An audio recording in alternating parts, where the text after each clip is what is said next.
Nos dijo y nos prometió a todos los españoles, especialmente a los que le votaron, que no pactaría con los populistas, con los comunistas, porque eso conduce a la pobreza, a las cartillas de racionamiento y a la Venezuela de Chávez. Literalmente, señorías. El señor Sánchez dijo que no tendría ministros comunistas en el Gobierno porque entonces no podría dormir igual que la mayoría de los españoles. Nos dijo que aquello le quitaba el sueño y nos llevó a unas nuevas elecciones. El señor Sánchez dijo que prohibiría en el Código Penal los referéndums ilegales y que nunca pactaría con los separatistas. El señor Sánchez, hoy de nuevo candidato a la presidencia del Gobierno, dijo en el templo de la soberanía nacional, aquí mismo en esta tribuna, lo siguiente. Lo voy a decir aquí para que conste en acta. Yo no voy a permitir que la gobernabilidad de España dependa de partidos independentistas como RC. Y hoy depende precisamente de su abstención. Consta en acta, señorías, como consta en los actos del señor Sánchez, la traición permanente. Así que, en buena lógica, ya sabemos lo que es el señor Sánchez para muchos españoles, algunos de los cuales le habían votado. El señor Sánchez es un fraude, es un mentiroso, es un estafador, es un personaje sin escrúpulos que, a caballo del apoyo mediático y sometiendo a las instituciones democráticas, es capaz de cualquier cosa con tal de seguir viviendo en el Palacio de la Moncloa.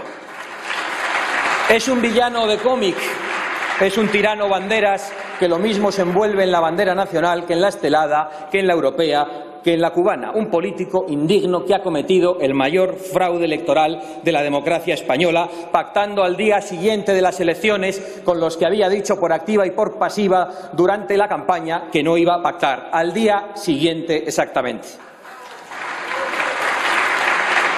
Y la verdad es que a algunos ya no nos extraña. En el señor Sánchez todo es un fraude. Desde su tesis doctoral convertida en secreto de Estado hasta el discurso que ha interpretado hoy, y lo quiero decir con esas palabras, que es todo una estafa a los votantes, muy especialmente a los honrados votantes socialistas, y una traición al conjunto de los españoles.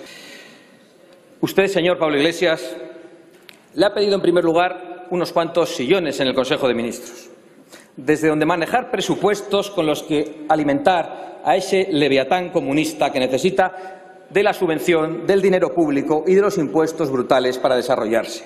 Por eso lo primero que harán será subir los impuestos a los españoles, sin importarles la miseria y el desempleo que van a producir. De hecho, ustedes necesitan la miseria para trincherarse en el poder, como ha ocurrido en Venezuela. Y con esos millones saqueados a la España que madruga, regarán a cada asociación, a cada ONG, a cada medio de comunicación y a cada empresa controlada por sus camaradas. Gasolina que pagaremos todos los españoles para alimentar la maquinaria liberticida, que ya se vislumbra en el programa que han pactado, a pesar de los eufemismos y de esa neolengua en la que ustedes hablan y en la que algunos nunca hablaremos. Y ahora pretenden acallar las voces críticas en las redes y en las calles.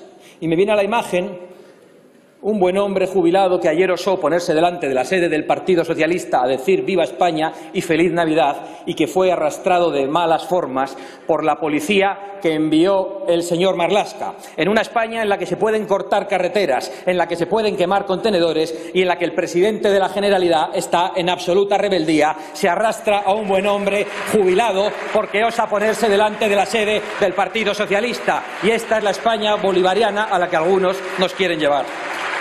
Pero en este programa bolivariano todavía van más allá y están dispuestos a pisotear incluso el derecho al trabajo. Sí, el derecho al trabajo, porque ustedes proponen en su acuerdo derogar el artículo 315.3 del Código Penal, que voy a leer aquí. Quienes, actuando en grupo o individualmente, pero de acuerdo con otros, coaccionen a otras personas a iniciar o a continuar una huelga, serán castigados con la pena de prisión de 1 año y 9 meses hasta 3 años. Es decir, que bajo su gobierno, sus piquetes, sus escraches, es decir, sus milicianos, tendrán impunidad total para coaccionar a empresarios y a trabajadores. Y si no, explíquennos por qué quieren derogar este artículo del Código Penal. Y esa coacción, señorías, que podrán ejercer miles de liberados, ¿hasta dónde va a llegar? ¿Acabará también con la libertad de cátedra, con la libertad de expresión en las universidades, como intentaron con la señora Rosa Díez, a la que no le permitieron ustedes hablar? Por supuesto, los socios comunistas y bolivarianos imponen también un programa de gobierno que profundice en la división de los españoles en todos los aspectos, ya sea por su sexo, por su visión de la historia, por su religión, por su lengua o por el territorio en el que vivamos. En fin, les ha faltado proponer directamente la derogación del artículo 14 de la Constitución, porque es de hecho lo que ustedes pretenden y en gran medida ya lo han logrado en algunos aspectos. Y esa estrategia suicida de división y de enfrentamiento, por supuesto, apuesta por seguir con las profanaciones de tumbas, por imponer una historia maniquea y oficial que condene a media España, que amordace a los historiadores y su libertad de cátedra y que reabra las heridas que el pueblo español ya había cicatrizado y que tantos buenos socialistas habían aplaudido. Está bien, por cierto, que elijan el mes de octubre como el día de recuerdo a las víctimas de odios pasados. Así podrán ustedes, los socialistas, pedir perdón por los crímenes del PSOE en 1934, cuando dieron un golpe de Estado contra la República, o los crímenes de octubre de 1936 en Aravaca, donde las milicias socialistas y comunistas comenzaron el asesinato de miles de españoles, muchos de ellos niños, aunque ustedes se rían en estos momentos, que luego continuarían en Paracuellos. No tengo duda de que ustedes van a hacer muchísimo daño. Harán mucho daño, pero fracasarán. Y excepto unos miles de fanáticos y de nostálgicos y otras decenas de miles que viven del cuento de la memoria histórica, la mayoría del pueblo español acabará rechazando su cultivo de los odios viejos, de los odios de otro milenio. Pero ahora esta locura sin pies ni cabeza necesita muchos millones. Es la ideología de género. Y la quieren extender ustedes también al terreno fiscal. Nos hablan de fiscalidad de género en su acuerdo. Y eso va a ser divertido, porque lo que ustedes llaman género es una percepción personal que el Estado tiene que reconocer según sus propias leyes. Y nada tiene que ver con el sexo de nacimiento. Si ustedes, por ejemplo, pretenden una fiscalidad favorable a las mujeres por el hecho de serlo, pues dígannos cuántos españoles no se van a sentir mujer a la hora de hacer la declaración de la renta. Y es que en ustedes todo lo que no es violento o ilegal es sencillamente absurdo. Y, por supuesto, promueven ustedes la división entre territorios. Según la comunidad en la que resida, cada español tendrá unos derechos u otros. Y eso no es nada nuevo, porque esa injusta división ya existe en España, pero ustedes proponen profundizar en ella hasta el punto de que quien resida en una comunidad autónoma, y esa es la clave de la cuestión y de lo que aquí hoy estamos debatiendo, una que ustedes consideren nación, podrá decidir sobre el conjunto de España. Y el que resida en Teruel no podrá decidirlo. Y aquí enlazamos con otras de las cartas a los Reyes Magos que han escrito los otros patronos del señor Sánchez, los separatistas, los caciques del Partido Nacionalista Vasco a lo suyo, en este juego ya tradicional y miserable de sacar tajada de cada debilidad de España, bien sea recogiendo las nueces del terrorismo o las nueces del golpismo en Cataluña. Es decir, lo de siempre. Ellos con tal... Aquí no ha cambiado nada. Ellos con tal de debilitar a España se hacen lo que haga falta. De izquierdas, de derechas, republicanos, comunistas, racistas, supremacistas, lo que sea. Como bien sabe el señor Aitor Luis Esteban, un estudioso de la historia de su partido y a quien tanto le gusta disfrazarse de Gudari y recrear batallitas. Y ojo, señores diputados, que esta no es una licencia literaria. Entren ustedes en Google. Pues bien, estos señores del PNV, primero, piden que el señor Sánchez cumpla los acuerdos que en su día firmaron con el señor Rajoy. Por cierto, que no sé si el señor Casado se opone a esta parte del programa de gobierno. Y, en segundo lugar, hablan en nombre de los navarros, donde el PNV es inexistente, con esa prepotencia clásica del separatismo vasco, y piden echar a la Guardia Civil de la comunidad foral. Otro desprecio más a los mejores hombres y mujeres de España, a los que nos cuidan y protegen, a los que han cuidado y protegido a tantos concejales socialistas en el País Vasco y en Navarra, y para los que exigiremos siempre respeto y equiparación salarial, pero de verdad, no la expresada en un discurso de alguien que jamás cumple su palabra. Ellos son ciudadanos de primera. Los de Palencia, los de Murcia, o los de Canarias, o los de Teruel, son unos súbditos que tienen que aceptar lo que negocien los supremacistas de distinta condición. Con estas peticiones del PNV a Bildu le quedaba poco por pedir, así que se han conformado con un acercamiento de un asesino en serie en los últimos días y con la garantía de que podrán seguir homenajeando impunemente a sus criminales. Por todo lo demás, parece que están contentos, no hay más que verles.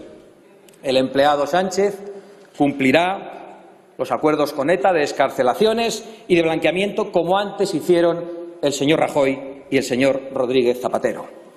En justicia, el señor Sánchez debería darles a ellos un ministerio que bien le podría quitar al señor Iglesias, que tanto les alababa en aquella rico taberna, porque son los que más han trabajado por la conformación de este Gobierno. Y, de hecho, vienen haciéndolo el señor Eguiguren, el señor Zapatero y el señor Rubalcaba, precisamente desde mucho antes del fatídico 11 de marzo en España.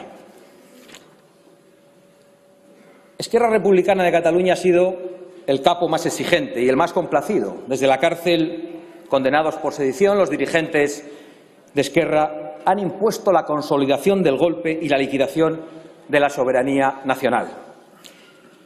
El señor Rufián ha exigido a Sánchez que al golpe de Estado se le llame conflicto político, y ya lo ha conseguido, y que se supere la judicialización del mismo.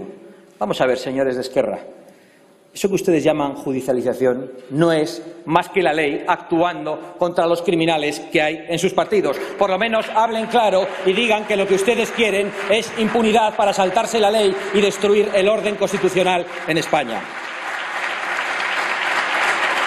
Con un presidente como el que hoy pretenden elegir en esta Cámara, España será lo que los separatistas de todos los rincones pacten y voten, y el resto de los españoles tendrá que aceptarlo y pagar las cuentas de las diversas obsesiones nacionalistas.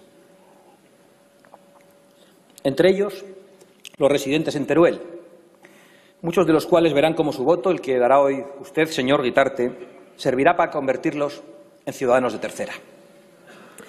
Déjenme que hable con pena del triste papel que pretende hoy jugar el representante de Teruel Existe en esta farsa que estamos viviendo.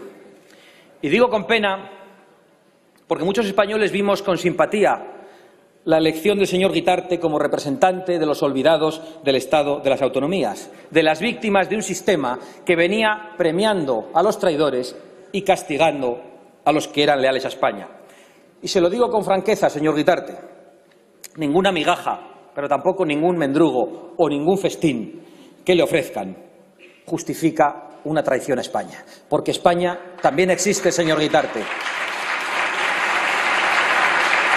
Probablemente la mayoría de sus votantes creían legítimamente, la mayoría de los votantes de Teruel Existe creían legítimamente que al estar representado el nombre de su provincia en el Congreso obtendrían privilegios que han obtenido otros de mala manera chantajeando a los gobiernos. Pero ahora van a ver cómo se convierten en una triste alfombra de esos mismos privilegiados. Espero que usted reflexione, señor Guitarte. Creo que todavía está a tiempo, y si no, que sus paisanos le pidan cuentas, que no tengo ninguna duda de que lo harán. De la misma forma que están a tiempo de evitar este Gobierno los diputados socialistas de Extremadura, de Andalucía, de Castilla, en definitiva del resto de España. De lo contrario, también tendrán que explicar a sus votantes por qué apoyan a un Gobierno que restringe libertades y derechos, que pone en peligro la prosperidad económica, que negocia con golpistas y que convierte a los españoles de sus provincias en parias que tienen que aceptar lo que los separatistas decidan. Ayer mismo, las presiones al Tribunal Supremo por parte del señor Garzón, que se perfila como ministro, y de la señora Lastra, la portavoz del Partido Socialista, que salieron rápidamente en auxilio de Junqueras y de Torra, respondiendo obedientemente a los que les decían que apretasen contra el Tribunal Supremo. Y hemos visto con vergüenza también cómo la abogacía del Estado, en mitad del proceso, cambió su propio criterio, convirtiéndose así en la abogacía de Junqueras. Y gracias a esa pirueta hemos visto cómo el Tribunal Supremo se rendía negando el evidente delito de rebelión que todos habían sostenido, que había sostenido el juez instructor, la Fiscalía, que había sostenido la acusación popular, que había sostenido la abogacía del Estado hasta que el señor Sánchez se instaló en el Palacio de la Moncloa y que intuíamos en las palabras del rey cuando dijo que se estaba atentando contra el orden constitucional en Cataluña. Hemos visto también al Centro de Investigaciones Sociológicas convertido en una agencia electoral más del Partido Socialista, dirigido por un individuo que se ha dedicado a insultar a millones de españoles. Y ya en plena negociación, esta vez para contentar a sus socios, hemos visto a policías embozados que hacen visitas de cortesía a narcoterroristas aliados de Podemos y a los que, según el Gobierno de Bolivia, pretendían liberar de la Embajada de México. Estén absolutamente seguros de que descubriremos qué estaban allí haciendo unos servidores públicos cumpliendo las órdenes que ustedes les habían dado. Lo descubriremos con total seguridad. Pero quizá lo más escandaloso ha sido ver al Partido Socialista, no a un Gobierno, que estaría mal, al Partido Socialista negociando con los golpistas de RC el último escrito de la abogacía del Estado. Y por último también, señora presidenta, hemos visto cómo esta misma Cámara se sometía para que consiguiesen el acta de diputados electos, aquellos que en vez de jurar la Constitución se habían expresamente conjurado contra ella. Pueden estar seguros de que Vox perseguirá en los tribunales todos estos atropellos contra las instituciones democráticas de la nación española, que no son de ningún partido, porque efectivamente son de todos.